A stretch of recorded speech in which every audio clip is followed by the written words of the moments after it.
It's your boy Shaggy here, and well, I'm finally gonna answer a lot of them questions that even my own friends ask me. People ask me, what do I do with all my spare time other than video game and, the obvious, taking care of my kids and, just staying at home. Those of you that know me, I have some lower back problems going on, and it's kind of messed up my ability to work for the time being until I get it taken care of. I see the doctor a couple times a month all the way in like Central Jersey, and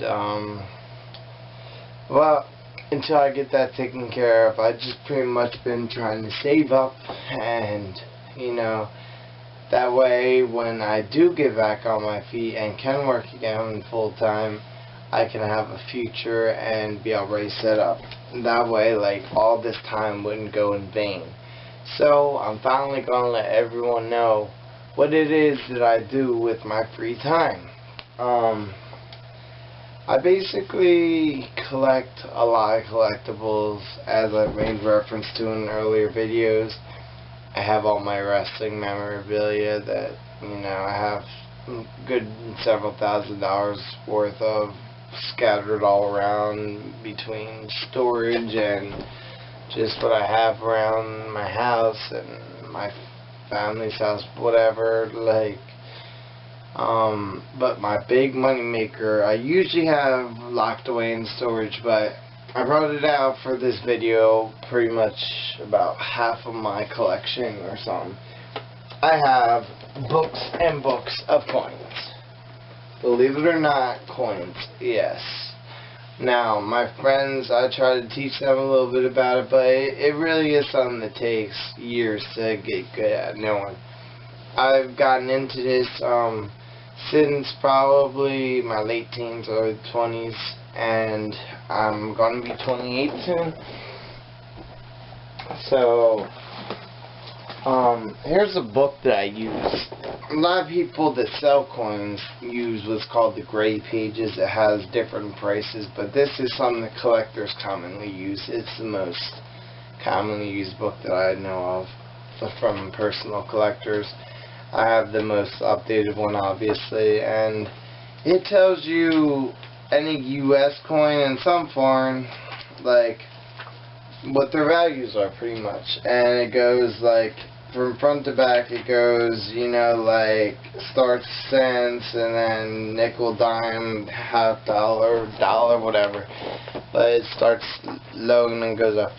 And if you look closely, you see, like, A, G, G, B, G, F stands for about good, good, very good, fine, and then it even gives you a description of how to kind of classify the differences.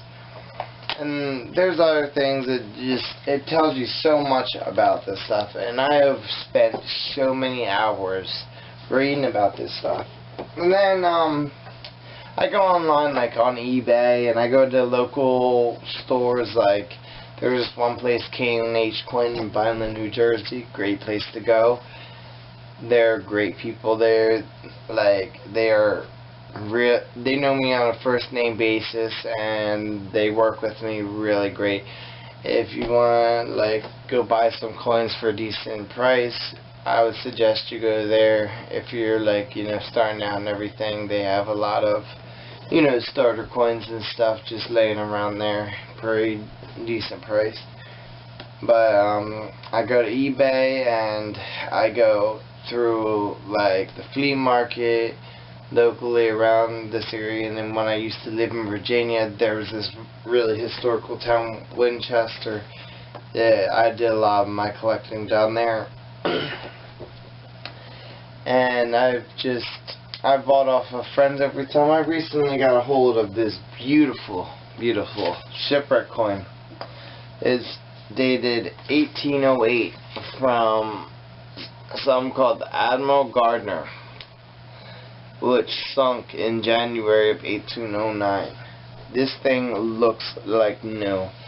Believe it or not, it's only worth, it's definitely worth less than $50. but it comes with a certificate, and I bought it off of a friend of mine named Chris. Hi Chris, if you're watching the video, thank you for the coin. And I do business with my friends too, because some of them aren't as big as me with collecting it and with their knowledge of it. And I mean, it's taken me years to get to where I am, and I'm sure in 10 years from now I'll probably be like way bigger than I am with it right now. This is one of my personal favorites. I've shown it to almost everybody. It's from a ship that sunk in, I believe, 1784, but dated 1783. This is a silver 8 reales coin. It's like a Spanish coin from a ship called El Cazador, which translates to the hunter, I believe. And it was going from Mexico to New Orleans and sunk on the way there. Had it not sunk, Mexico might still own Louisiana to this day, because they were transporting 450,000 or so dollars, I guess, worth of Spanish money to there to help the Spanish economy survive, and they never made it. This was found in like 1993. You can look up all this information on elcazador.com. This actually has a website that tells you everything you need to know. Once again, take a close look at the spelling. This is my absolute favorite. I mean, it's only worth a couple $100 total for this one coin, especially because it's in a certified case. It shows right off the bat that it's a real deal. These books, they have, they'll say like how many were minted, the dates. The ones with, whether they have an S or an O or a P, well, they don't have P's on them, but like they say P, and that's the ones that actually have no mint mark. That basically tells where it was minted at. S stands for like San Francisco. D stands for Denver. O stands for New Orleans. They stopped that back in the 1800s or something, early 1900s, I don't know, something like that. I got almost every Mercury dime there is. This took me a long time. I don't have the rarest one there is, because that's a few $100 even in a worn down condition. This is a pretty nice collection right here. I mean, they're all in good condition. Getting pretty close. The rarest one, 1960D or 1916D. I mean, it originally had 264,000 minted. That means there's probably a couple thousand, if that, left in this day and age. I have Buffalo nickels, you know, all kinds of them. I mean, and then I have larger coins too, like ancient Roman coins, even that. Pretty much everything you can name. I have some domestic, like peace dollars, Morgan heads, whatever. They're all separated, mostly just silver. Anything before 1965, a dime or up, was silver. So if it's a dime, quarter, half dollar, dollar, it was silver. If it's US. And I have all kinds of these. I could go on all day. But this is what I spent years of my life doing, until this thing's falling apart. But, you know, it ain't about the book, it's about the contents. So, this is what I've been learning about. This is what I've been doing with my spare time. This is what I want to do. I want to open a small business. I love history. I love learning about this stuff. I love, you know, teaching people about this stuff, teaching people what I've learned. I also collect bars, like silver bars right here. 0.999% silver. They're called troy ounces. They're not like regular ounces. They're 31 point something grams instead of 28 grams. And then there's copper, same thing, but that's only worth like maybe $1 or something. Silver is pretty low right now. I believe it's like $13, $14, something like that right now. Really low, like a 10-year low. These are all certified. Here's a Roman one right here. Ancient Roman. Here's what's called a silver eagle. They're worth more than a regular silver troy ounce because they're minted. And certified minted makes it worth even more. keep them in perfect proof condition, which means basically perfect. They'll be worth something, definitely. I mean, my collection could just keep going on and on, but this is my true passion. I definitely enjoy it for so many reasons, and I know that it could be something that my kids could be proud of daddy for. Like, something I could really teach my kids. I mean, it may seem nerdy to some, and actually I don't seem like the type of person who'd be into that kind of thing, especially like, I mean, not too many young guys like me be into this, but I don't know, some caught my attention. But I'm a history buff, and I'll sit back for hours on end sometimes and read this thing, learn more and more about the history of like our nation's coins and everything. And paper currency, 1899 $1 bill, great condition too. Not perfect, but great.